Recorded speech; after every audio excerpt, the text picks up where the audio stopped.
Hi everyone, this is Kevin from Supernatural Selection. Are you an independent creator? Do you have a webcomic or an Etsy store? Do you 3D print things? Or are you just looking to get some word out for your Discordian cabal with social terrorism? Well, we'd love to help. And David, I believe you've got some details about how we can help. Why, certainly. If you go to supernaturalselectionpod.com/contact, that is supernaturalselectionpod.com/contact, you can learn how to advertise with us. That's right. I believe the rate is $2 per episode. You can't beat that with a stick. I mean, trust me, we've tried. Yeah, that's cheap. That's literally cheaper than dirt. And best of all, if you're not sure how to write an ad, we'll do it for you. We'll even record it. Absolutely. Just let us know what you need in the ad, and we'll be happy to do that for you. And again, that URL is supernaturalselectionpod.com/contact. And now, back to the show.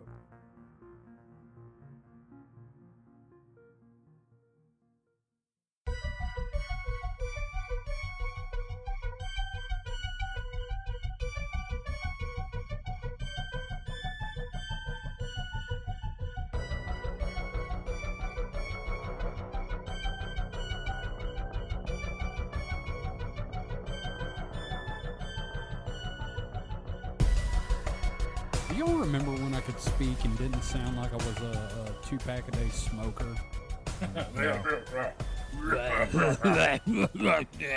Nothing like opening with throat clearing. Yeah, I know. There's nothing like phlegm to start a show.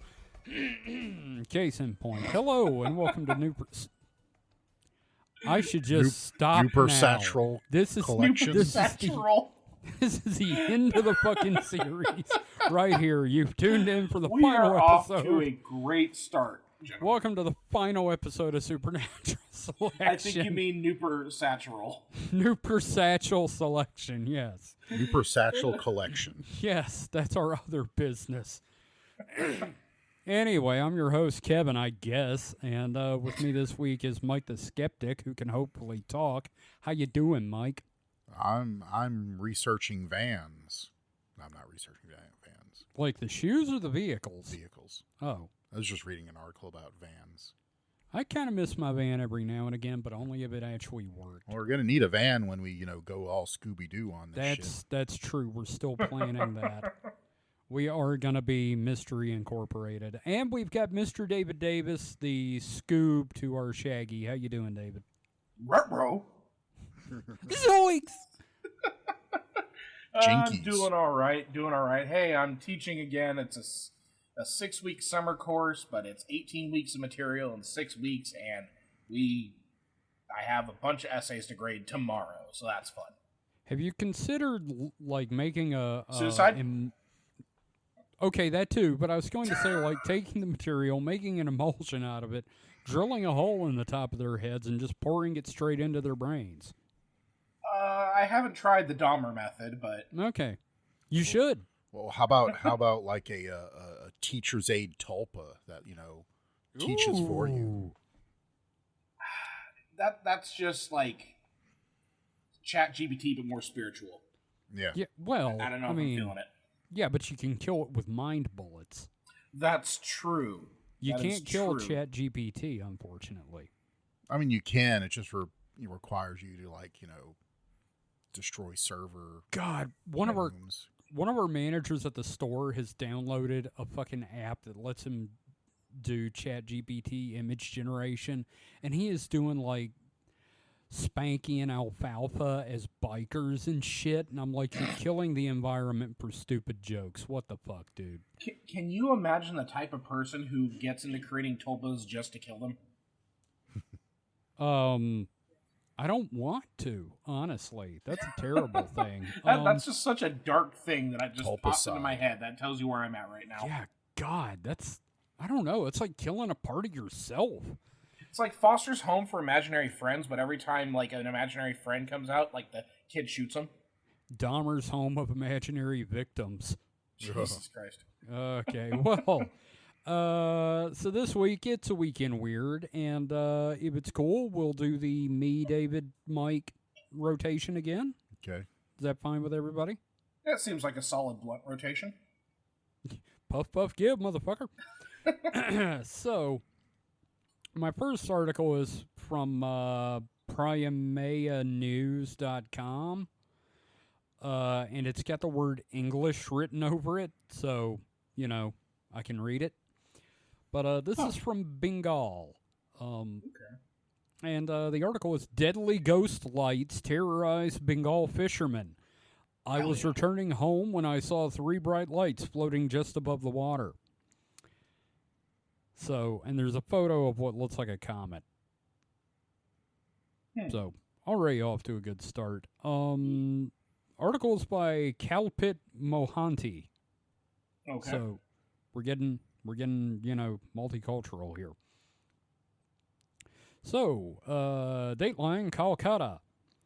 The marshlands of West Bengal are once again shrouded in mystery as the infamous Alaya ghost lights have made a dramatic return, leaving local fishing communities in terror and scientists scrambling for explanations.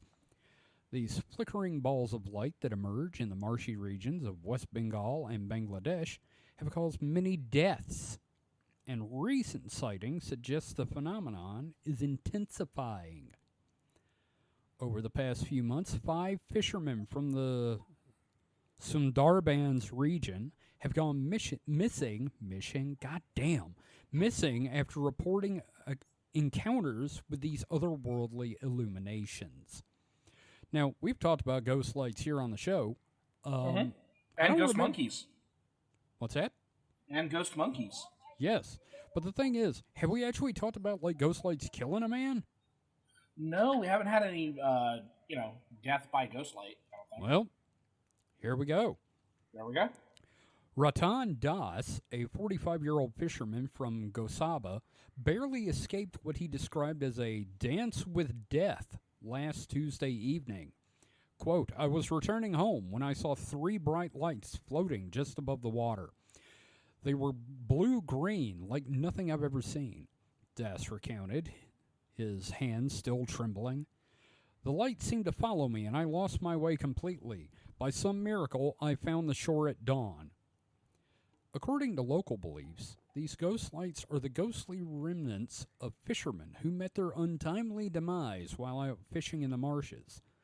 The fishing community has long regarded these apparitions with a mixture of reverence and fear, believing these lights belong to those souls who died due to trapping in the swamp while fishing.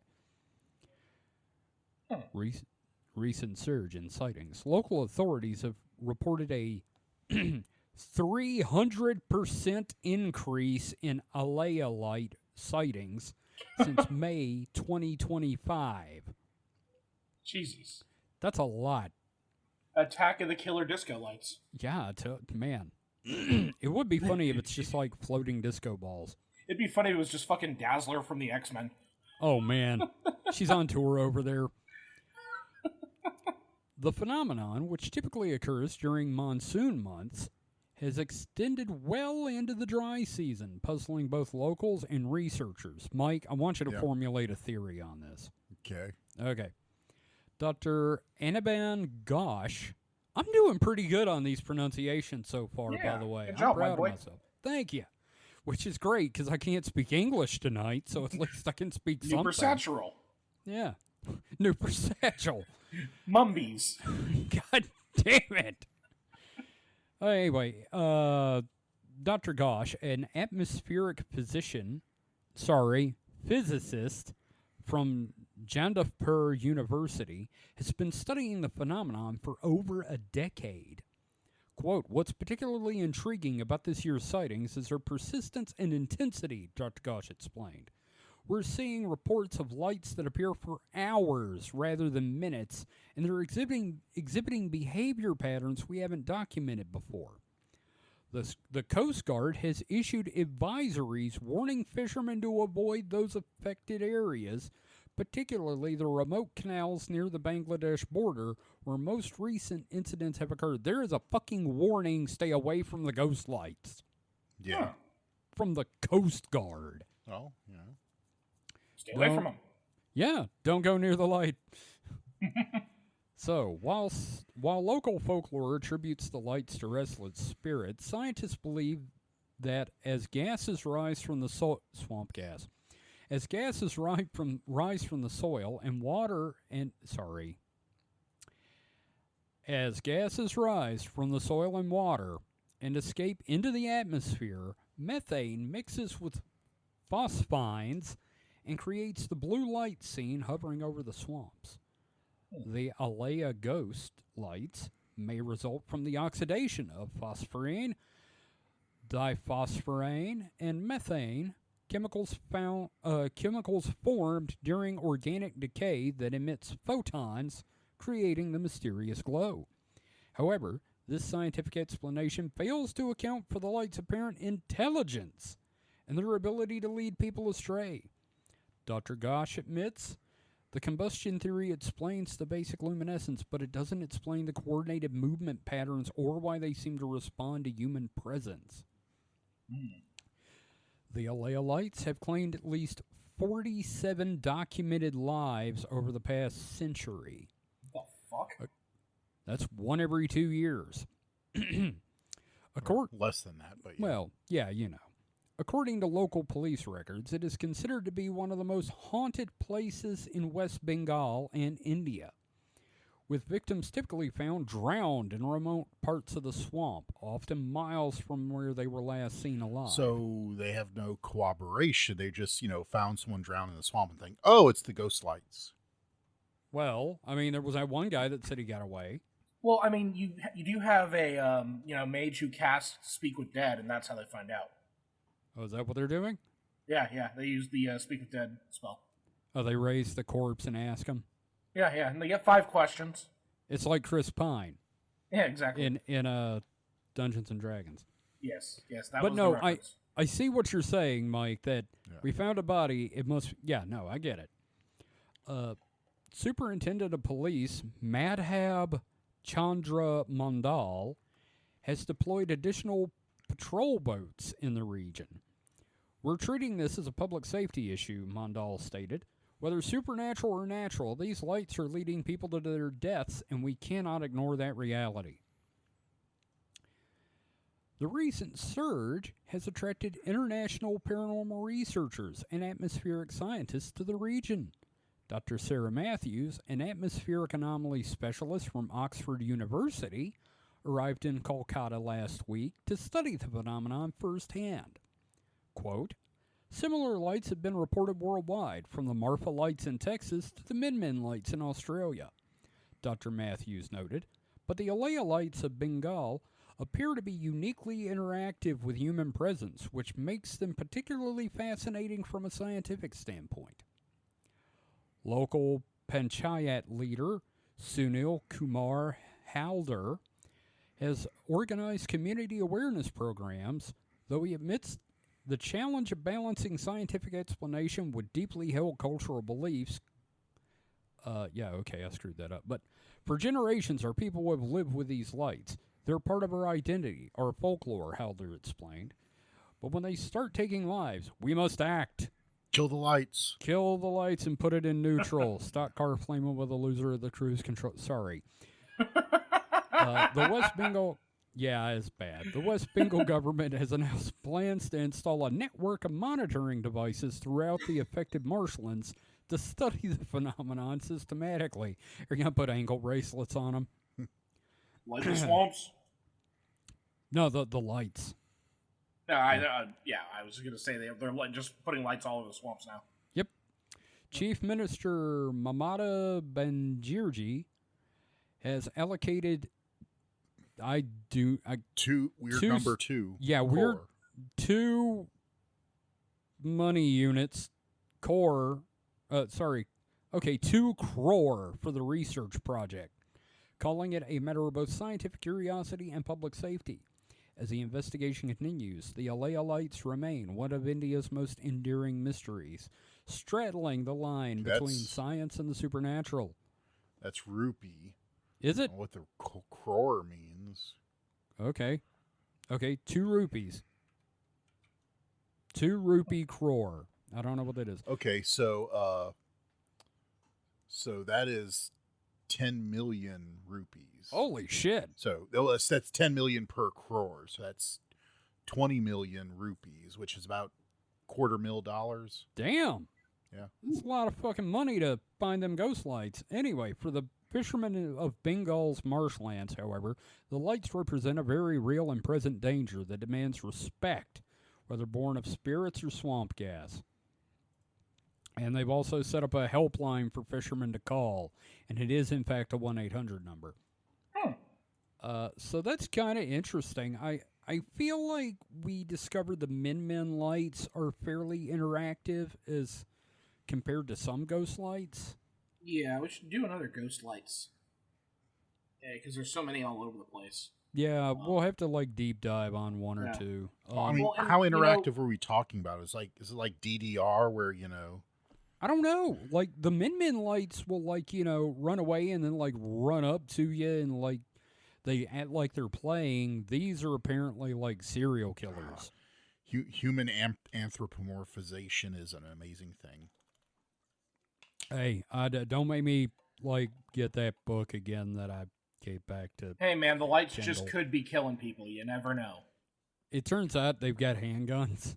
It's only one a year, so that, like, let's see if I Not can, even one a year. less than one a year. Well, right now it may be more since there's like 300% spike in sightings. You know, I've actually seen a documentary about this. They had interviewed one Jean-Luc Picard, and he said there were 4 lights. I remember that documentary. Yep. That's terrible. Yep. I don't know. I find ghost lights interesting, but that's like my own personal thing, thanks to like my dad. Oh, they are interesting. Yeah, I think it's time to look at another, because if they've had like a century of this, you know what I mean? There's got to be some records we can look at to. Sure. Yeah, absolutely. Yeah, we'll look into it and see about doing another episode. Hell, I just remembered I gotta actually try to watch the Skinwalker show so I can do the second episode of that. Yeah. But yeah, no, I'm fascinated by ghost lights in general, and they're kind of neat. I feel like Marge with a potato. I just think they're neat. Mm-hmm. So, Mike, Yeah. scientific, you going with swamp gas on this one?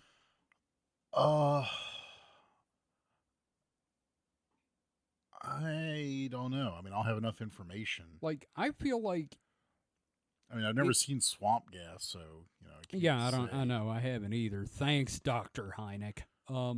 So to put this in perspective, tigers kill way more people in India than this a year.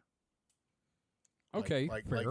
Like in the 100 or more a year. Yeah, but like in the annals of ghost lights, that's a pretty good, record. Yeah, But I'm just saying that this is like if I was like walking around in India, this would be the last thing on my mind that I would be worried about dying from. you'd be more concerned with the tigers. The tigers or the Well, and that's how the light gets you by surprise. It gets you by surprise. It's actually a tiger with a flashlight. That's what it is. Yes, that's what it is. It's a tiger that has learned to lure people to their deaths with a flashlight.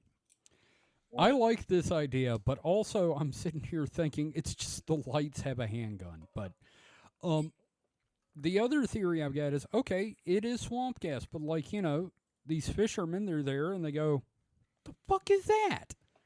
And they go out to look. So, and then they keep following the light and they die.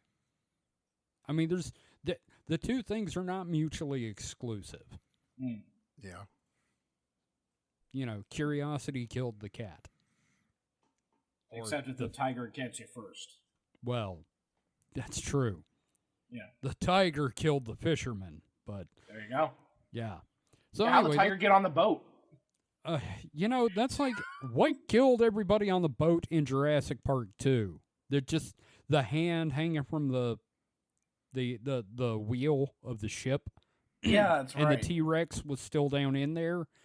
And I remember our friend Monkey, his theory was that thing had a really long tongue. It was frog DNA they used. So, that's what it is. It's the lights have frog DNA. There you go. Dino DNA. Dino. God. Anyway, that's my first story. David, what have you got? Okay. Well, I have one from Futurism. This is by Sharon Darlow. There we go. Published a couple days ago. Shocking video shows entire road buckling in heat, creating a jump that a car instantly flies off. Jesus. I saw that. That was awesome. Yeah. The video, 16 seconds in, if you watch it. Yeah, like you're just watching, and the road's already kind of bowing a little bit. Then all of a sudden, it just snaps into like a perfect little, triangle. Yep. I'm gonna watch it real quick. 15 seconds, you say? Yeah.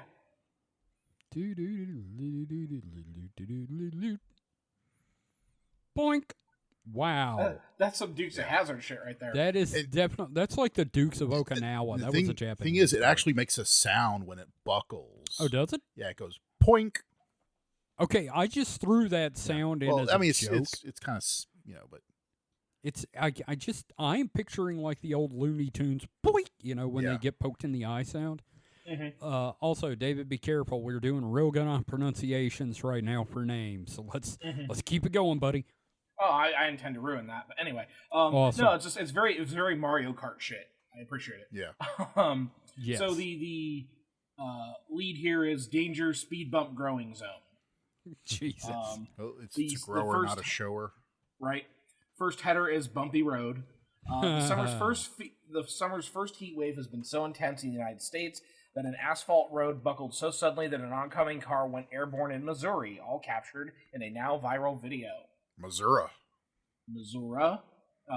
In spite of the peril, the video made for a comical sight. The road belches, sending a fine mist of dust into the air as it sends forth a brand new speed bump, of which a four-door compact car catches air like a scene out of Grand Theft Auto.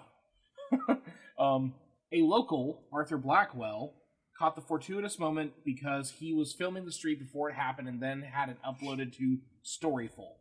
When it went back to get a front angle of the cars going with a smaller buckle, the road exploded and rose over 18 inches, sending a car airborne, Blackwell said on the platform. Local broadcaster Fox 23 Now reported the incident happened Sunday in the city of Cape Girardeau, where temperatures peaked at 91.9 degrees Fahrenheit, but the heat index soared to 102 degrees. So on Monday, quick question: when they did the jump, did they yell "yeehaw"? I really hope so. I hope they had like a cowboy hat in the passenger seat and put it on, and then flipped it off as they landed. I'd have to. I mean, I think the problem is that it happened like they were literally like 20 feet in front of the section, and moving at, probably 40 miles an hour. Yeah, 35, 40. When it popped up right in front of them. So they didn't have time to formulate yeehaw. They probably more of an oh shit. They probably were like 5 feet, or not 5 feet, they're probably like 2 feet off the ground when they realized something had happened. I feel like it's a genetic thing that you're just gonna yell yeehaw. But anyway. I've hit bumps like that, but not that bad. But I've hit bumps before. And the only thing going through my head was, "Fuck." No, it's true. It's fair. Typically, my response is, "Ow, my booty." Yeah, like your butt comes off the seat, and if you're wearing a seatbelt, you're just straining against the seatbelt as you're thrown upwards. So yeah. In the parking lot near me, there is a drain divot, and then right on top of the drain divot, like if you move like a foot, there is a overly sized speed bump. So you have this divot that then goes into a speed bump, and it is horrible to go over. I hate it so much. It irritates the shit out of me. Just terrible design. Anyway. Right. On Monday, crews had patched up the broken road, which may buckle more due to heat and humidity. City officials told Fox 23 Now. Redditors had their fun with the viral video. Danger, speed bump growing zone, one clipped, while another said, "And that, son, is how a speed bump is born." The next heading in here is crack epidemic. This video's all over again. Exactly. This video captures an improbable event, an actual road buckling in real time, just as a car uses it like a jump ramp, but the phenomenon of roads and other infrastructure buckling due to heat is a widespread issue. Wisconsin officials are warning motorists to look out for adverse driving conditions after they registered over 50 roads buckling due to the intense heat. South Dakota, Colorado, Nebraska, and Alabama have also reported buckling roads. For any roadway engineers out there, this is par for the course. Asphalt tends to soften around 120 degrees. Coupled with a heat island effect, you're going to get a lot of janky streets. Speaking of infrastructure, the power grid is barely holding up or blacking out in parts of the country, including New York City, in the throes of the heat dome. The temperature is supposed to break midweek until midweek in the Northeast, but till then, whether you're working inside or driving on baking roads, stay alert and stay cool. Stay frosty. And then the God next, damn it, that's my line. The featured article after this one says more on the heat. Mexico is getting so hot that even young people are dropping dead. Holy shit. Jesus Christ. But, global warming's just made up. I mean, Yeah. This just happens to be a really hot summer. Like next year, we'll have snow in July. Yeah, right. Hey, look at it this way. Your commute's going to get a lot more fun with the jumps. You know what this does remind me of is how in Yellowstone sometimes roads will just fucking melt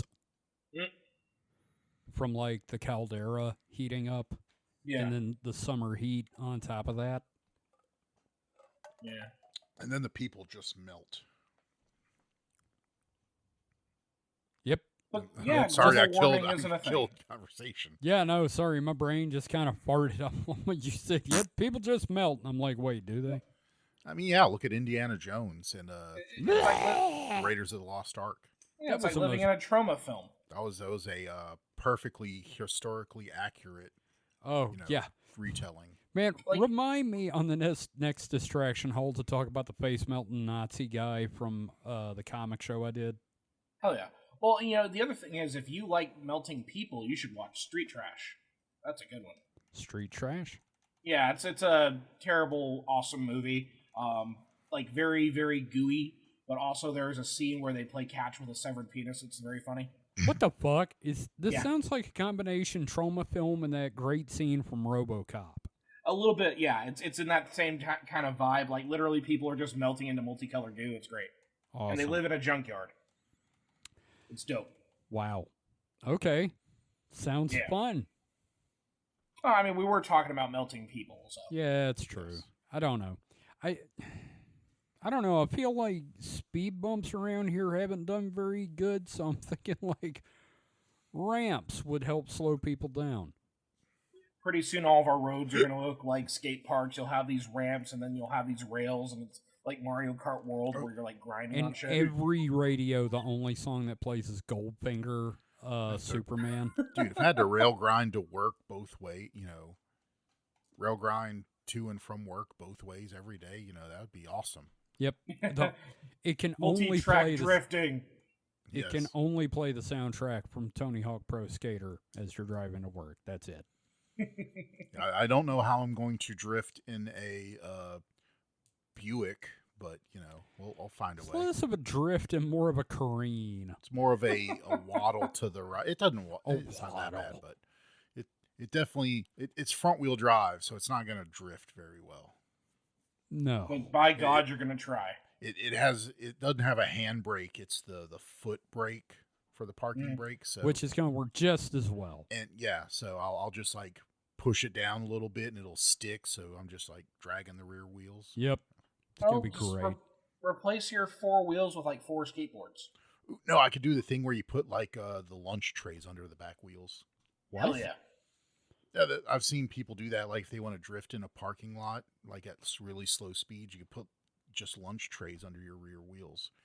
They only last for a couple of minutes, but or I could do like the thing like the people with the big wheels do, and put PVC pipe around the back wheels. Oh, hell yeah. There you go. Anyway, I guess it's my turn, right? Yeah. Yep. It is definitely your turn, Mike. So this week I kind of have a theme, and it's the inevitable Superman. About science, creating a better version of us. And the first one is from Gizmodo on May 22nd. These infrared night vision contacts let you see through your eyelids. Shit. What? In a move straight out of a sci-fi movie, scientists have created wearable infrared contact lenses that allow you to see in the dark even with your eyes closed. A group of scientists from the University of Science and Technology of China unveiled the lenses in a study published today in Cell. Unlike infrared goggles, these contact lenses don't require a power source. Instead, they convert infrared light to visible light using nanoparticles. The 10 lucky human participants who tried on these contact lenses could perceive otherwise imperceptible infrared wavelengths, according to the study. The scientists are already thinking about futuristic applications of the contact lenses. Quote, our research opens up the potential for non-invasive wearable devices to give people supervision, said Tan Hu, the neuroscientist at the University of Science and Technology of China and the senior author of the study, in a statement to Cell Press. Quote, there are many potential applications right away for this material. For example, flickering infrared light could be used to transmit information in security, rescue, and encryption or anti-counterfeiting settings. The contact lenses use upconverting nanoparticles, teeny tiny particles that absorb multiple low-energy photons and emit a single high-energy photon. Specifically, these particles absorb lower energy near-infrared wavelengths, 800 to 1600 nanometer range, and convert it to wavelengths that are visible to mammalian eyes, 400 to 700 nanometers. The researchers had already demonstrated that they could enable infrared vision in mice by injecting particles into the retina. Okay, I'm out.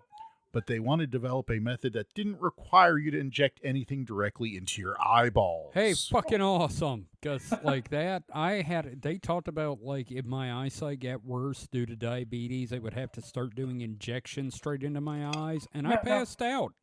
Now, couldn't they have achieved the same result by rubbing that, like, the Doritos dye on a person's eyelid? Here's the thing. I want you to think about the nightmare of being able to see through your eyelids. I can't go to sleep. I'm like, what happens if you fall asleep and then you wake up? Yeah. Well, they're contact lenses. You don't go to sleep with them. Geez. Well, I don't know if you're drunk enough. I know people that do. Yeah, and they're dumbasses because you shouldn't do that because that's how you get eye infections. Yeah, I mean, but if they're drunk enough, yeah, then imagine the waking nightmare that is. Well, you're not wearing, being able to see through your eyelids. You're not wearing infrared contact lenses all the time. You only do that when you need to do, Navy 6 SEAL into Osama bin Laden's fortress and kill him in the middle of the night. Are we talking about that movie where he's a zombie and they have to kill him again? I'm talking about the real operation where the SEALs went in. Oh, I know. I'm just talking about, you're saying, like, if I had to do it, and I'm like, so he's back. No. Like that movie where it was Osama bin Laden. No. David, anyway. You heard about that? No, I've heard of Zombie bin Laden. That's the one, Zombie. That's the one. I fucked up the name. Anyway. So, the researchers combine the nanoparticles with polymers that are used in normal soft contact lenses. The scientists first tested a much smaller version of these contacts on mice, finding that the mice behaved as if they could see infrared wavelengths. Taking advantage of the fact that mice prefer to hide in dark crevices, or crevasses, depending on where you live, the researchers gave the mice a choice between a dark box or a box illuminated with infrared light. Without the contacts, the mice showed no preference between the dark box and the illuminated box. But with the contacts, the mice were more likely to choose the dark box. The researchers then recruited human participants to try out the lenses. The scientists found that people wearing the lenses could detect Morse code-like flashes and perceive the direction of incoming infrared light from an LED. Quote, it's totally clear-cut. Without the contact lenses, the subjects cannot see anything, but when they put them on, they can clearly see flickering of the infrared light, said Hugh said in a statement, quote, "We also found that when the subject closes their eyes, they're even better able to perceive this flickering information because near-infrared light penetrates the eyelids more effectively than visible light, so there is less interference from visible light. They also saw this light better with their eyes closed." The researchers also Could you imagine swapping out someone's actual contacts with these and then fucking with them? Oh God, that's Jesus.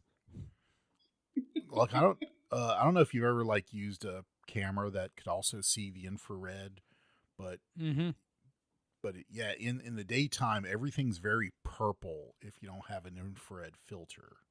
So yeah, they'd be seeing a lot of just like light. Although depending on what this, we'll get to that, but what color of light this was, changing it to. The researchers also modified the contact lenses to allow participants to distinguish between different wavelengths of infrared light. They made a version of the lenses that converted different spectra of infrared light to specific visual wavelengths.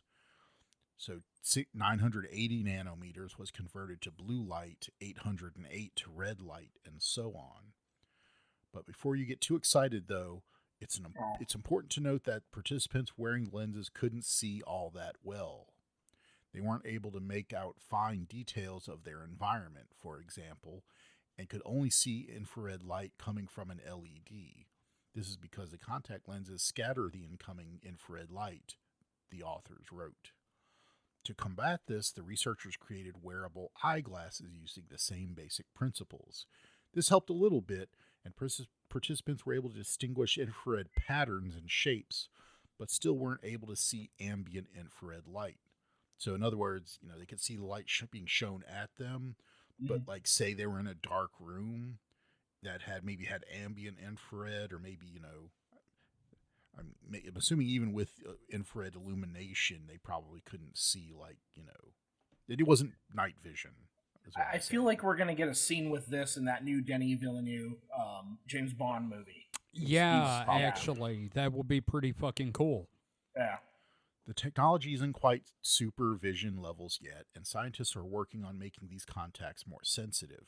Quote, "In the future, by working together with materials scientists and optical experts, we hope to make a contact lens with more precise spatial resolution and higher sensitivity," Xu said in a statement. Well, I mean, yeah, the first trials of scientific trials of anything isn't going to, result in a perfectly working product, right?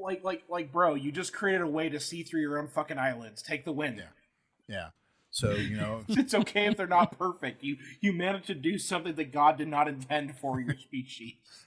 But yeah, just, imagine being able to pop down to the corner drugstore and get you some infrared contacts and just, walk around at night and you'll be able to see everything. Just imagine other scientists, wow, you created these lenses that let you see through your own eyelids. Like, yeah, but they're kind of blurry. Feels like a failure. Yeah, it's just a little, Oh, scientists. But yeah, no, and I wear glasses, so I do like the fact that they tried it on glasses too. So maybe I could have some glasses just clip-ons that let me see infrared. It's gonna power up Velma and Scooby-Doo when they do the next series. So what do you think? Do you want supervision? No, I don't. I want normal vision, like better. I don't vision, want anyone to boss me around. Kevin, you need supervision, and I don't mean supervision. I mean supervision, like an adult. Oh, that kind. Yes. I thought you meant like Spectrum's got such supervision. Oh no, you're still on the spectrum, sir. Shut up. Okay. Shut your damn pie hole. I was about to take a drink when you said that. Ooh, oh boy. You know what? Fuck you. Let's take a break. We'll be right back with our next set of stories, and I'm gonna go smack these couple of collective heads of knuckle. Well, we only got one of us you can smack locally. Okay, I'm gonna psychically smack David. Get him twice. I'll feel it. What? Hit him twice, and I'll feel it. No, you don't know how big Mike is compared to me. Oh, make a David tulpa and don't do anything weird with it, but slap it around a little bit. I'll make a voodoo doll. Kevin, we all know the only thing you're going to be smacking in this break is your lips after your podcast cheese. I haven't been doing that lately. But anyway, we'll be right back after this.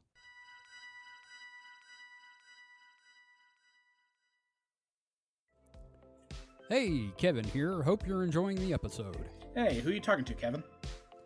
Listeners of our shows, I also want to let them know that if they're enjoying what we've been doing, they can support us on Patreon. Oh, Patreon. Were you going to tell them about the early episodes? Also, Patreon exclusive episodes that can be found there too? Well, yeah, I was going to do the whole yeah, and then there's the other cool stuff, including art, merch for subscribers, like tote bags, hoodies, shirts, mugs.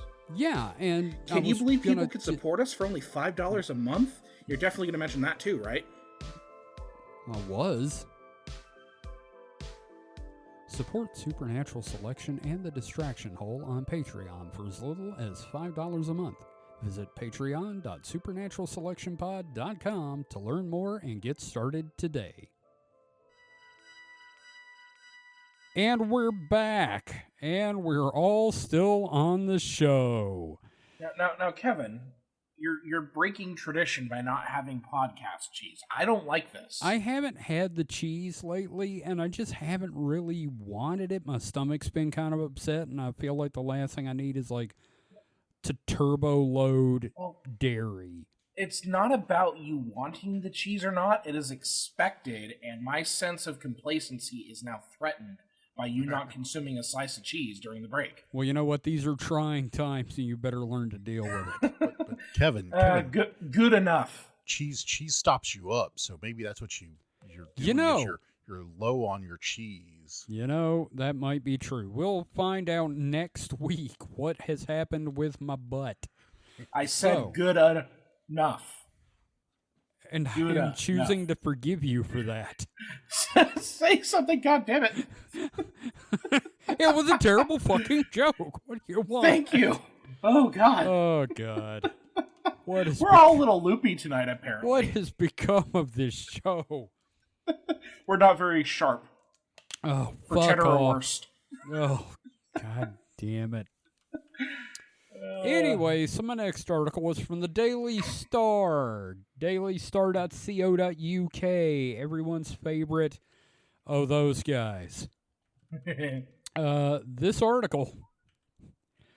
Okay, so I mentioned this before the show. You remember the lady, the psychic lady that married the ghost, and the ghost cheated on her and all that crazy shit? She has been a subject of this show several times now. Yes, all right. So her name is Brocarde. Mm-hmm. This article is about Brocarde, and it's written by Brocarde. Oh my God. She wrote it herself. Was it in Brocarde's own newsletter? If the Daily Star is her newsletter, then yes. Who Brocarde'd the story? Oh, God. So, the article's title is, I went to UK's most haunted prison known for public hangings. My body was taken over. Oh, God. The Daily Star's paranormal columnist Brocarde shares her latest haunting adventure as she travels the globe looking for ghastly places around.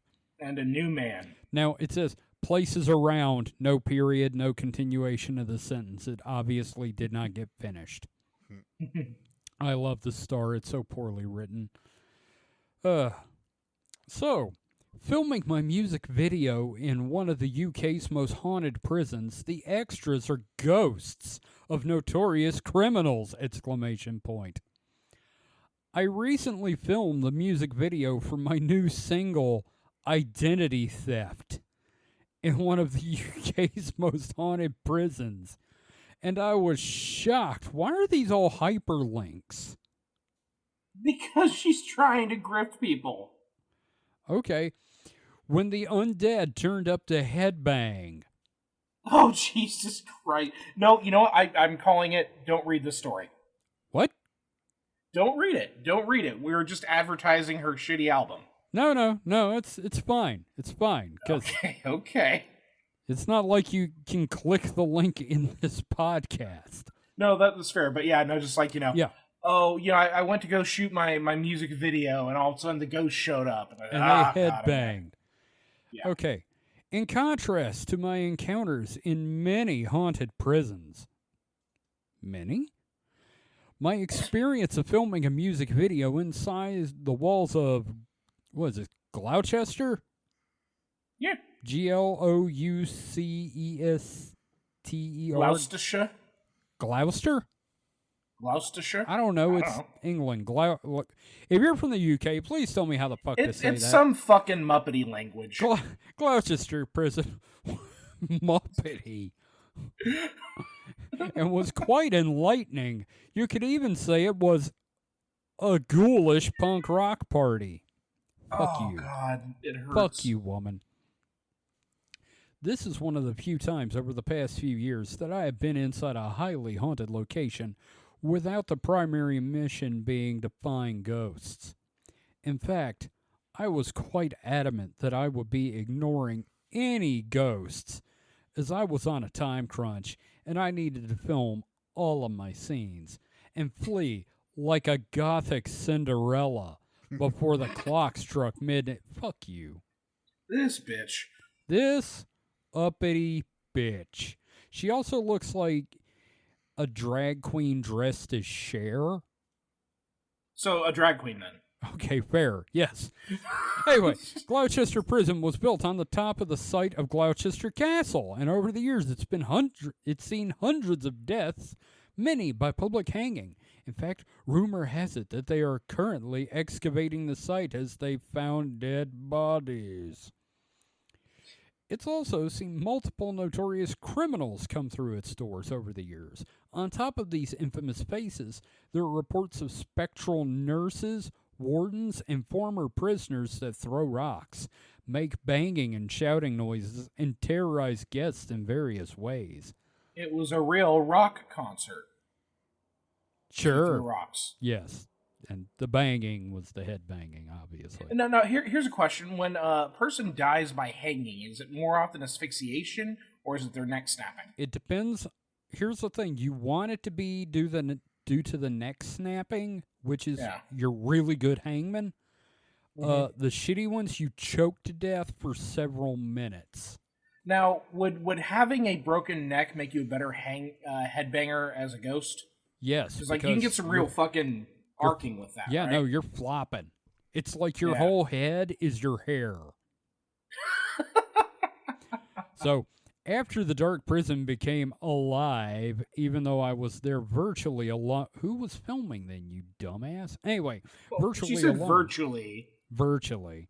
So her and a camera guy, I guess. Yeah. The site has an energy and a buzz about it. It's hard to believe that any of the former inhabitants left. I was filming a scene where I had to headbang and really go crazy in multiple locations inside the prison cell block. I don't want to repeat these lyrics. As the lyrics filled the air, so did the Read the ghost lyrics. march, Read the march, lyrics, march. motherfucker. As the lyrics march, march, march filled the air, so did the ghostly apparitions of multiple prisoners. In parts, I could feel my body being taken over by third-party energy. This is the world's dumbest fucking exorcism. It is. This felt a bit dangerous at the time as I was headbanging over the edge of a balcony 3 stories up. You dumbass. Is she could have headbanged so hard she just flips over the edge? Is that what she's worried about? I wish. The concept of the video shoot was to create an army effect where I was marching and dancing in multiple locations across 3 stories of the disused prison, but I felt like I had an army of spirits dancing alongside me at certain points. It was very electric. We're done here. I've seen like one more paragraph, and I hate it. I've seen this prison. I've not seen it personally, but Chris Broad, who does Abroad in Japan, he did a series of vlogs where he was back in the UK, and he took one of his frequent guests on his show to that prison because I remember it distinctly having like 3 stories. Okay. Well, they have a picture of her holding a hand-painted alien baby fetus made from a hand grenade. Love it. I hate this woman. I want to hear her music now. I'm morbidly curious. Huh. Well, You say that. Well, while you tell us about your next article, I'm going to look it up. Okay, and just remember, we can only play so much of it. Okay, so I got a feel-good story for us. And I don't mean that with any sense of irony. It's legitimately a feel-good story. Okay. I got this from NPR, filed under Animals. Hey, good news. She doesn't have anything out yet. Oh, that she's doing a shitty job of marketing herself then. Well, she's still doing the music video, so. No, that's fair. I assume that she already had an existing series of. I thought Whatever. so. I don't care. I'm done with her. Yeah. Anyway, fuck it. Tell us about your article here. Yeah. Also, I misspelled her name, so that's my fault. This is from Kat Lonsdorf. After 529 days alone in the Australian bush, Valerie the mini Dachshund is home. Oh, that's neat. Yeah. Bundled in a little blanket on a plush couch, Valerie doesn't quite look like a dog who recently survived more than 17 months in the Australian wilderness. She's nestled between her two owners, 24-year-old Georgia Gardner and 25-year-old John Fishlock, licking the couple's faces every so often as they talk over Zoom. Fishlock. Fishlock. She's the queen of the house, Connor says smiling. Okay. It's her house and we just live in it a bit. I'm sorry, it was terrible. But for 529 days, Valerie, a roughly 10-pound mini Dachshund with short legs and a long black and brown body, was missing from that house during a November 2023 camping trip to Kangaroo Island, which sounds like a made-up place. I'm just more worried about the 10-pound wiener dog. Camping trip to Kangaroo Island, a remote island in southern Australia. She ran away from the campsite. Valerie was microchipped and also had an Apple AirTag on her collar, but the island is sparsely populated, largely used for farming and livestock, and the tag needed Apple Bluetooth devices nearby to track her down. So the couple did what others do when their pets go missing. They posted about her disappearance on a local Facebook group, left some of their clothes and toys that Valerie sent near a spot she ran off, and switched the AirTag to lost mode. But despite searching for days and members of the community, Gardner and Fishlock had to return home to mainland Australia, leaving the island without her. Which, oh man, that's gotta hurt. Yeah. Leaving the island was probably the hardest decision I think I ever made in my life. We went over there as 3 and we were going back as 2. It was a very horrible feeling, Fishlock remembers. Yeah. They tried to hold out hope that someone would find her and they'd be back in a week or 2 to pick her up. But weeks turned into months and there was still no word about Valerie.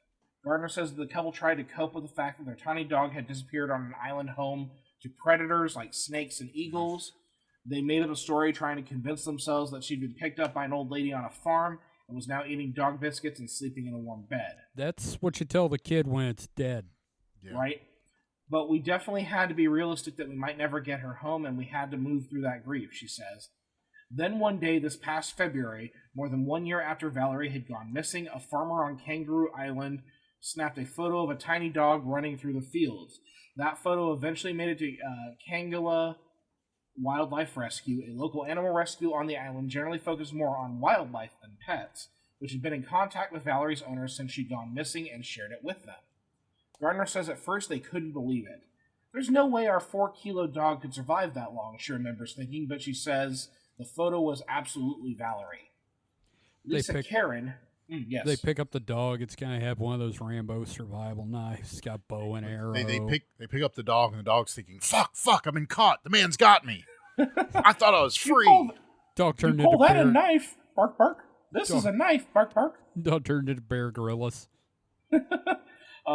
Lisa Karen, who runs Kangala Wildlife Rescue with her husband Jared, says that once the photo came through, they got to work trying to rescue Valerie during their off hours.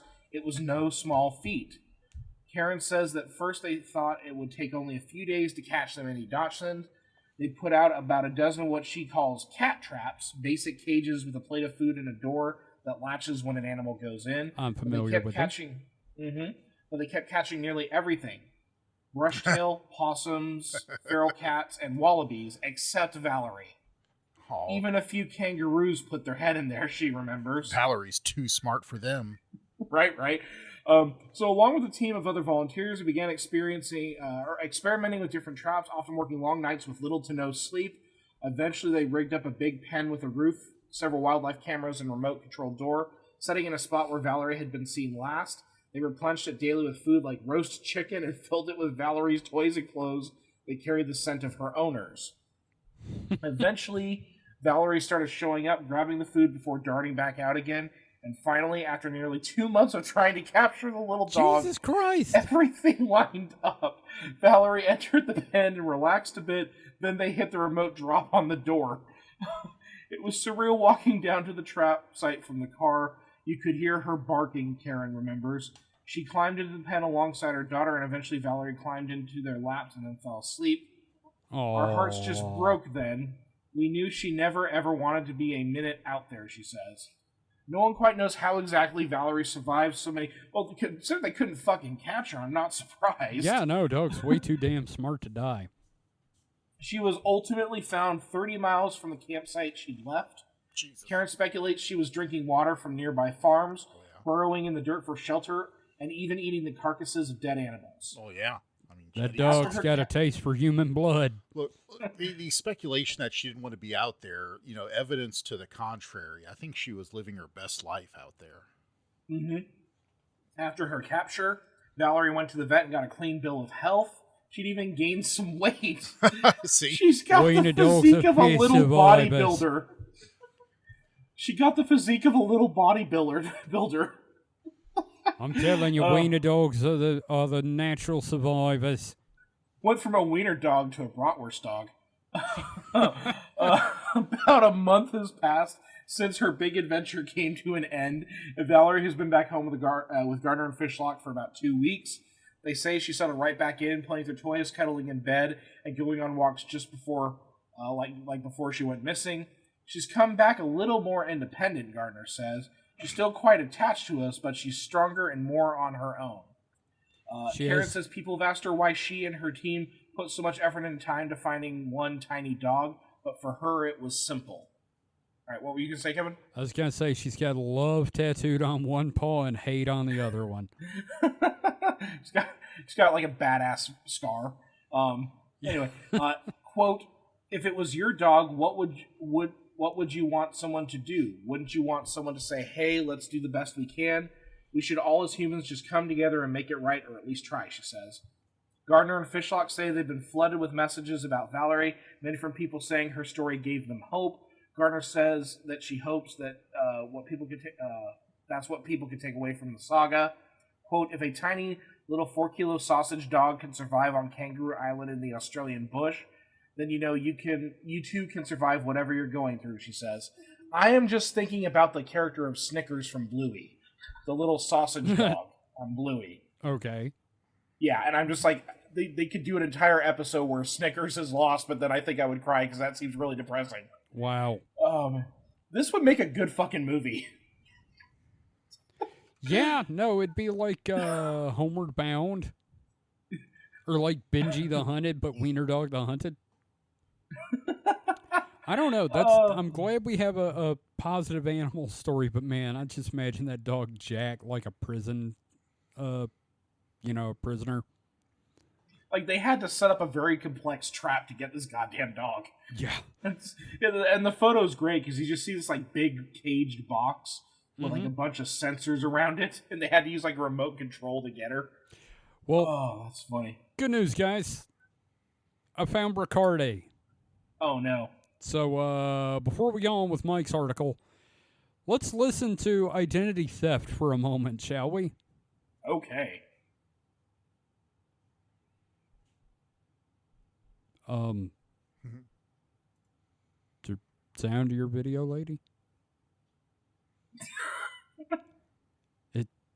Wow, that is a long bit. She's just rotating on a fucking operating table and trying to act crazy. Am I hearing heartbeats? Yeah. Yeah, that's what you're hearing, all right. Oh, okay. We are 30 seconds in and the music ain't started. I feel like if we don't want to get like a copyright strike against us from her, which would be hilarious, I feel like we should stop. It's her fault her song sucks. Okay, it's a minute in. There's no music yet. Yeah, All, Yep. all Okay. atmosphere. Yeah, no, I mean, wow, that's fucking terrible. In fact, you don't even have to put the audio in the episode. Nope. Yeah, in fact, this time, since if there's no audio there, it's because fuck that. Because there's technically like no real audio for like a minute. Yeah, no, a full minute and nothing's happened yet except she's spinning on an operating table. But at least we have the sausage dog. We do have the sausage dog. At least we'll always have Valerie. Yep, good old Valerie the sausage dog coming home. Oh. So, Mike. Yeah. What's your next one? So in more the oncoming superhuman news, axolotl discovery brings us closer than ever to regrowing human limbs. All right. Axolotls have the incredible ability to regenerate limbs, even entire organs. And of course, people want to know how we might get our own human bodies to do it too. A team of biologists from Northeastern University and the University of Kentucky have found one of the key molecules involved in axolotl regeneration. It's a crucial component in ensuring the body grows back the right part in the right spot. For instance, growing a hand from the wrist. Because it would suck if you got your hand cut off and it grew like another elbow and forearm and hand right there. Oh, yeah, that'd be like your arm is like a mantar. Yeah, it's just... It's like a man with a man coming out of the neck. Although it could be useful, like you just keep cutting off your hand and growing back another elbow and forearm and hand. So you just have this you just turn into Slender Man. This weird. You'll never lose a frisbee again. Yeah. Oh my God. Okay, imagine anywhere you cut off a chunk of skin and meat, it just grows another arm, including the end of your arm. Quote, the cells can interpret this cue to say, I'm at the elbow, and then I'm going to grow back the hand. Wait, no, you wouldn't want to grow the hand back at the elbow. No, I've seen that. Yeah. That's a terrible idea. You'd look like a reverse Cotton Hill. Yeah, it'd be, I'm at the elbow, and then I'm going to grow back the forearm. Yeah, how about that? Or I'm at the shoulder, so I'm going to then enable those cells to grow back an entire limb. I'm at the elbow, so I'm going to grow back a hand. A foot. I'm at the elbow, I'm going to grow a head. Yeah, another head on your leg. Just ears everywhere. Biologist James Monet. There's a G in there, so I guess it's a silent G. Because I never heard Monahan? of a Monaghan. Probably Monahan. Monahan explains. That molecule, I put a G in there too. That molecule, retonic acid, is arranged through the axolotl body in a gradient, signaling to regenerate cells how far down the limb has been severed. That's pretty interesting. So I'm guessing it's stronger. Yeah, it's stronger in the middle, and it tapers off towards the end. So if it has a very weak concentration, it knows, hey, those are fingers. Interesting. Closer to the shoulder, axolotls have a higher level of renatonic acid and lower levels of the enzyme that breaks it down. The ratio changes the further the limb extends from the body. The team found this balance between renatonic acid and the enzyme that breaks it down plays a crucial role in, quote, programming the cluster of regenerative cells that form an injury site. When they added surplus renatonic acid to the hand of an axolotl in the process of regenerating, it grew an entire arm instead. That's kind of a nightmare. Yeah. Just like exactly what we were fucking talking about. Yeah. Yeah. That axolotl is never going to lose a frisbee ever again. Hopefully they either bounced all out and had double elbows all around. The tallest axolotl in the world. Yeah. The world's greatest axolotl wrestler. This reminds me of that Stephen King story of the finger that came up out of the dude's sink and it was just knuckles all the way down. It was just knuckle. It's like a 12-foot long finger was of nothing but knuckles. Knuckle finger snake. Yeah. Ugh. Yeah, What? like he was sitting there on the toilet and he heard a tapping and he looked and there was just a finger sticking up out of the sink drain, Stephen tapping King's around. one weird fucking dude, and all the cocaine really didn't help, did it? Well, I love how all of his I stories... mean, technically it did help. Yeah, it did, but I love how didn't all help of him his not stories... be weird. I love how all of his stories start with, man, wouldn't it be funny if a finger just came up out of a dude's sink and then it ends with, and it tried to kill him? I think it would be funnier if the finger came up out of the toilet. It really. did. Oh. After he poured like Drano down the thing and like damaged the finger, it started trying to come out of the toilet, so he put his bowling ball bag on top of it. I was thinking just when he's sitting there and all of a sudden, boop, right in the butt.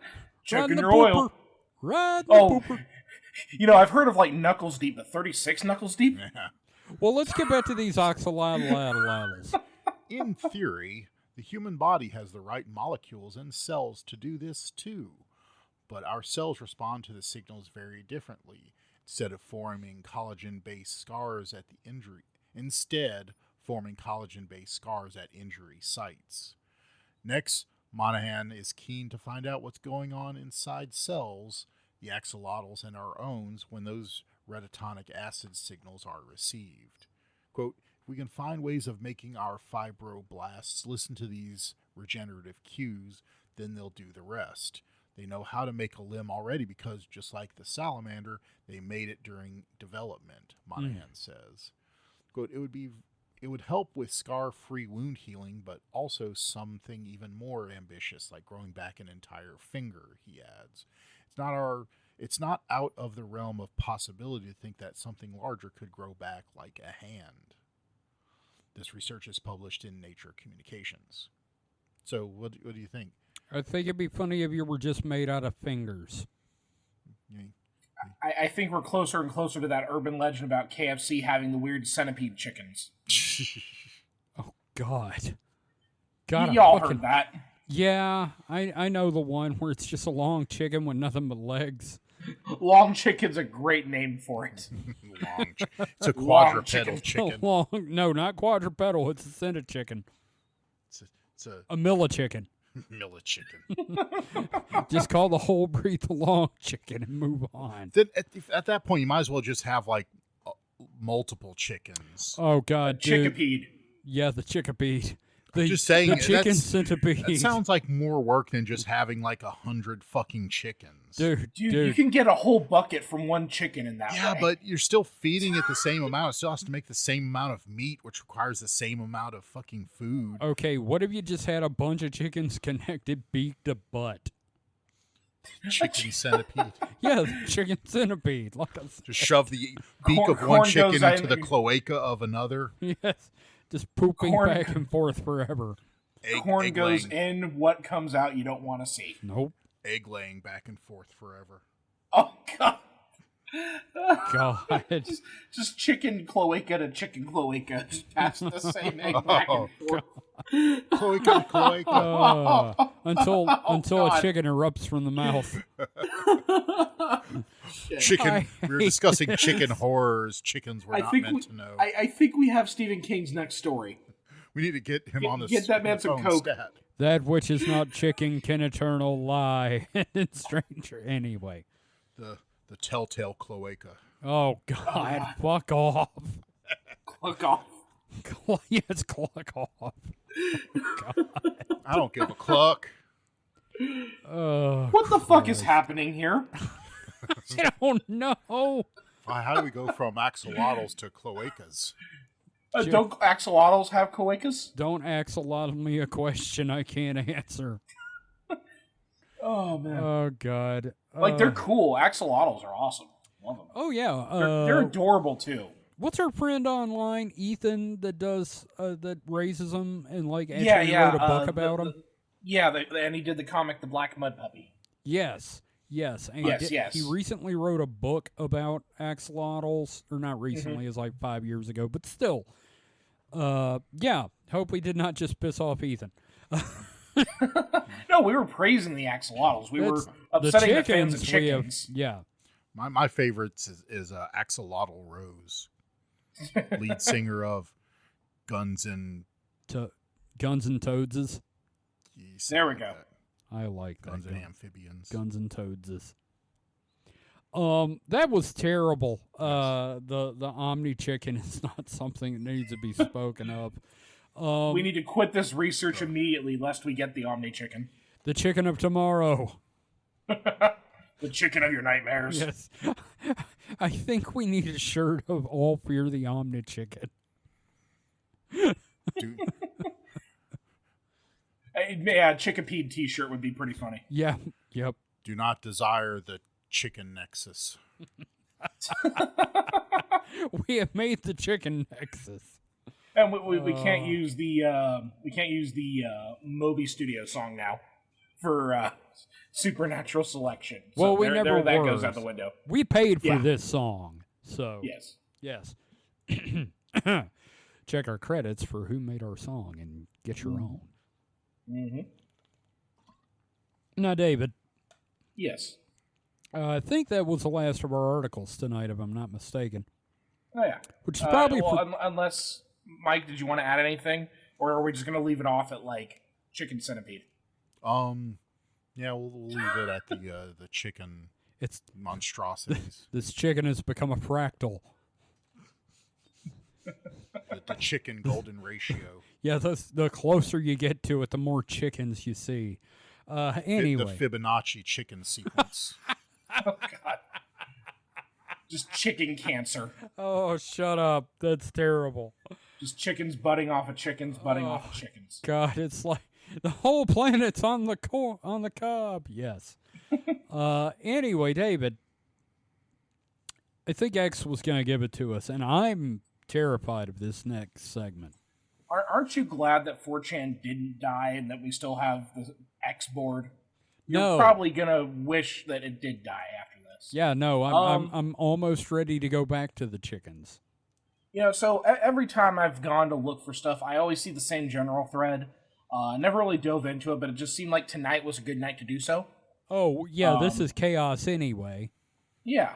So let's take a look at semen retention general. God fucking damn it, man. You know, there's seldom been a topic where I've thought this show was a mistake, like the entire series. Mhm. We're there. Okay. Well, the opening post does offer some good information, so we can really get a grasp of what this is. Okay. Yeah, well, you got to grasp it so you can retain your semen. Yeah, but if you're gonna grasp it, at least lube up first. No, that's what you don't want to do, Oh. sir. This is retaining the semen. Oh, well, fuck that. That's no fun. Right. What am What I going to is do with semen all this retention? I semen? thought you meant like retaining it in like containers or something. That's Oh no, disgusting. that's only if you have an anime figure inside it. Oh yeah. Or a My Little Pony. Poor Rainbow Dash. Jesus Christ. Anyway, what is semen retention? A mistake. Is that Semen like- retention is the practice of completely abstaining from masturbation and ejaculation, often with the intention of preserving and redirecting vital and sexual energy to oneself. Supernatural. this sounds like a recipe for changing your sheets very often. It sounds like Well- prostate infections. That Well, it's all organ energy anyway, so All why do right. it? Reported benefits include increased vitality, mental clarity, reduced stress, increased motivation, increased energy, improved focus, healthier hair, skin, and eyes, deeper meditation, improved AP lucid dreams, deeper voice, improved mood, greatly improved testosterone, improved physical strength, and many more. psychic powers, laser eyes. Okay, the ability next to talk question. to cats. Exactly. Oh, the next question is great, guys. Mhm. Wet dreams? Yes. All the time. They happen because you had a sexual dream and you coomed. Learn to be Coomed? conscious. Yes, coomed. COOMED. Coomed. Okay. Like, coomers. No. Okay, that's slang. So, learn to be conscious on your dreams and stop the succubus. Oh, God damn it. What causes wet dreams? Not masturbating. Next question. The causes are many. Illnesses, What? Telepathic bad actors fucking with your dreams. Wait, hey, Mike, you remember that time I had the flu and just couldn't stop coming? No, thankfully, I Yeah. don't. If you did do that, you didn't share, and I'm thankful for that. Okay.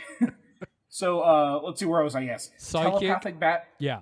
Telepathic bad actors fucking with your dreams. What the fuck? Excess energy buildup. Watching too much sexually inducing stuff. Lusting during the day. Lack of an adequate transmutation activity. Wait, what? You heard what I said, motherfucker. So you Yeah, but I don't understand it. So you didn't change enough lead into gold, therefore you're cooming in your sleep. Eating too late at night. What? Excess nutrients overall. Stimulants like maca, ginseng, ginger, excess protein, excess carbs, tight clothes, pajamas for bedtime, bad sleeping posture, this varies, find one that suits you best, going to bed with a full bladder, exposure to hormonal disruptors via food, pesticides, or body care products, soap, deodorant, etc. So don't bathe. All right, so that is the opening post. Shall I continue with some of the highlighted posts from this thread? Hold on. So that sounds like a lot of excuses that are easily solved by just whacking off every now and again.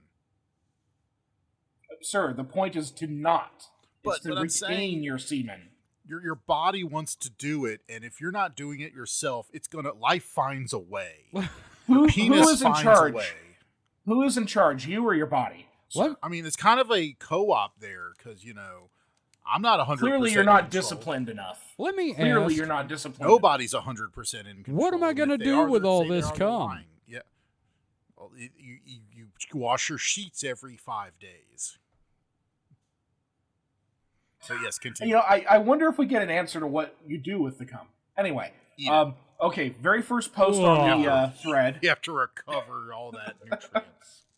It's like it's like molting. You eat it. Yes. All right. Oh, okay, so here's the first fucking reply to the thread. Okay. Day 4. I want to stroke it, but I will not falter.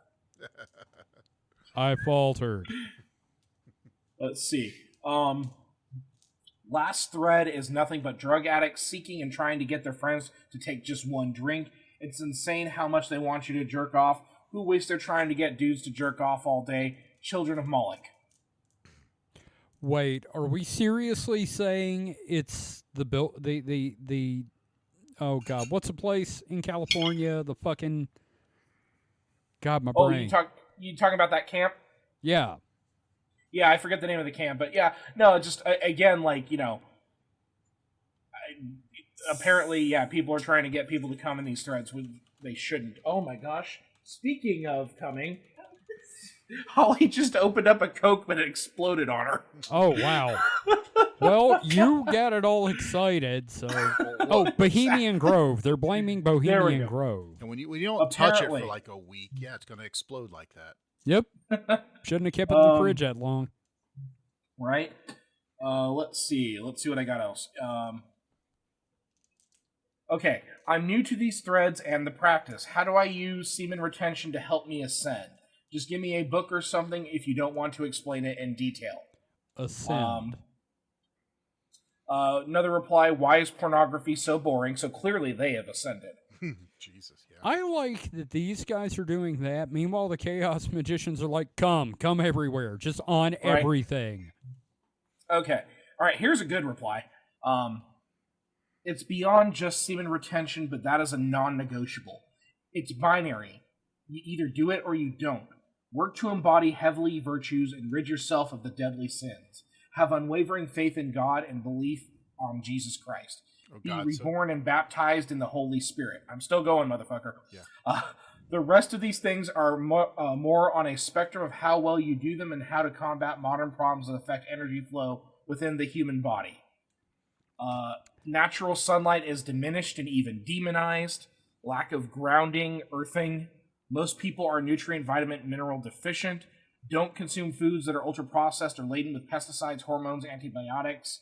Opt for the organic, grass-fed, wild-caught whole foods. The plethora of EMFs and RFs negatively affect, disrupt your natural EMF fields. air pollution and low air quality, microplastics that disrupts hormones. One needs to detox heavy metals, or parasites, mold on a regular basis at least once a year, or as needed through testing. Okay. This sounds like I need to interrupt you. Mike is banging his head against the microphone. Oh, I'm halfway through the post. I'm halfway through this. I was just going to say, alternately, you could just fucking come. You guys are missing the point. You're supposed to retain your semen. Look, semen Like is you have to work within the premise here, gentlemen. Look, okay, imagine a cat, and you stick the cat in one of those cat carriers, right? Mm-hmm. The longer the cat is in the cat carrier, the more likely it is going to just like spontaneously get out. Like you cannot keep your semen in. It's like a cat; it just wants to get the fuck out, no matter what. So you don't do it long enough, you're gonna like take it out to piss, and you're just like gonna blast all over the toilet. I mean, I'm sorry, that just sounds like a lack of grounding. No, that's just science, motherfucker. Okay, some more things that are non-negotiables here. Okay. Opt for spring water or remineralized distilled water. High quality shower filter. Electrolyte balancing. Avoid drugs and alcohol. Get good circulation and the lymphatic system moving, dynamic stretching, walking, or sprinting resistance training. Extreme trauma-based mind conditioning through entertainment, MSM, and social media. Focus on anti-inflammation and get restful sleep. There are so many modern factors nowadays that diminish your natural prana or life force energy flow. It's definitely an uphill battle, but it can be overcome. The list could be much longer, probably. Sounds like, these people need to discover saltpeter. Yeah. Let's see. One reply. Okay, so the reply to the thing that I just read. Thanks for typing this out. I have been more vigilant in regards to the energy stuff lately, and I think the benefits I've had from trying some of the stuff you listed is what led me to retaining. Let's see how it goes. Let's see. Day 14. I've been looking at porn out of boredom, but for some reason it's doing nothing for me. My dick isn't getting hard. Usually I can't resist. Something is different about this no-fap streak compared to the countless other times I've tried and failed. Guess I'll just keep starving Jewish demons. What? This is both a lie and weirdly got anti-Semitic there. Yeah, it's 4chan. Oh, yeah, I know it's 4chan, but I'm just saying that it started out as a lie, and then it turned into just fucking weird. I just want all these guys to, like, get their asses whooped by Tor Johnson. They would come if you did that. You'd just blast out of them. Here's another reply. How do I fucking make myself not forget how dangerous it is to fap? Most of my relapses are because of this shit. And they're responding to, okay. Okay, here we go. Here's a guy replying to that post. God, this is such a fucking rich and deep discussion here. I bet. I like to save screenshots of how regretful guys are when they relapse. No one is happy with themselves, and I try to think of myself in the same spot. He just wants to masturbate to it. I never feel happy that I gave up on semen retention. I always feel badly about losing my streak afterwards. I always tell myself that I could feel it building to something, and I ruined it. Yeah, you felt it building to something, building to, come. Yeah, it's building to come. Made it 5 days, gooned twice. Back to starting positions. In the name of Christ, I will conquer this problem. What the fuck? This weird Christianity thing. I noticed that. Laced in here. No fap is crazy. I did it once for like 40 days and busted one that was like 3 times the normal load, and it was almost painful. Look, these guys. They take No Nut November way too seriously. Oh my god! I just love the idea. That this dude didn't for 40 days, like fucking Moses. He abstained for 40 days and 40 nights, and then wasn't that Jesus? And it was like an Elmer Fudd shotgun. Just. I was gonna say, then it just did like that scene from Hancock where he blasted a hole in the trailer roof. Oh yeah. Okay, so remember that really long post where it like talks about the non-negotiables? Yeah. Someone gets to the real thing here. Replying to that, is the implication here that being a Christian is a non-negotiable factor for retaining? To which the poster replies, the belief in Christ functions as a spiritual backdoor. It detaches you from those entities who are protective of you and makes you vulnerable to Jewish curse magic. What the fuck is wrong with these people? Why is it? Oh man, we always joke about it boils down to anti-Semitism, and once again. Well, first of all, Jesus was Jewish. He was Christian. They all think he was Christian. Second of all, I don't think anywhere in the Bible it says Jesus was a virgin. I'm pretty sure, he got freaky. Yeah, the virgin in the story was his mom. Yeah. Yeah, she was like 12 probably or something like that. I'm sorry, this is a fucking gold mine. I still have more. Oh, no. Okay, here's a great post. Do you all remember the very first time you ever found porn? You felt all tingly and good in your wee-wee, sure, but did you not also feel a deep feeling of, this is wrong? Try to remember that feeling of wrongness and let that be the only feeling you feel towards pornography. That just makes it cooler. These are very healthy and centered individuals. Look. Let's see. How many... Okay, these are all young people, though, so none of them are going to say, yeah, I remember finding it in the woods. Someone says, day 40, whoop whoop. And he's got a little happy emoji. And then he came. All these people are lying. Like, the ones that are promoting this stuff are lying that they don't fap. The guys that are saying they made it to 40 days are lying. I think the only ones that aren't lying are the ones that say, yeah, I tried for 4 days and I fucking couldn't stand it anymore and nutted. Good God. This is just wild, man. So now, in this thread, we have a current issue where there are dudes coming in encouraging each other to jerk off. So you've got a little bit of a war in this thread. Specifically, here's one. It is a picture of a Pepe holding a wine glass, like in the Great Gatsby movie with Leo DiCaprio. Oh, yeah. And the post says, "Coomed 5 times today, and I feel amazing. How are your superpowers going, semen retention bros?" I think we should go in and tell them, the Jews want you to retain your semen. Right? Oh my God, this is just... Here we go. Semen retention isn't a magical cure-all. It's at most an amplifier for what you already are. Therefore, it should be nothing other than the sublimation to an ardent desire for physical, mental, and spiritual perfection. That's when the benefits occur. A loser who tries semen retention will likely feel more like a loser, hence the despair that people like you feel when you try it. Someone should just repeatedly post the studies that say, if you don't jack off, you get prostate cancer. Man, this is wild. Okay, I think I'm done. Like, it goes for a long time. God damn. Okay, oh God, there's like a day 11 post. Oh God. Oh man, this is fantastic. No, it's not. It's a nightmare. It's a fucking In this nightmare. thread, Chad retainers versus hordes of dysgenic coomers. The Chad Coomer, No, the Chad retainers. That's what I'm saying. I think the real Chads are the people that, bust one out every now and again. Here's the thing. Supernatural selection, we are pro-masturbation. Yep. Yes. Okay, here we go. First time I'm I'm posting. pro-masturbators for sure. Okay, oh my God, this post is insane. Okay, so the picture is the scout from Team Fortress 2. What? Yeah, the picture is the scout from Team Fortress 2. First time I'm posting here, day 7. I want to smash a hole in my wall so I can fuck it. Holy fuck, the urges are abysmal. I swear I want to pull my duck out and furiously jack off until my neighbors join in. Is there any way to mitigate this?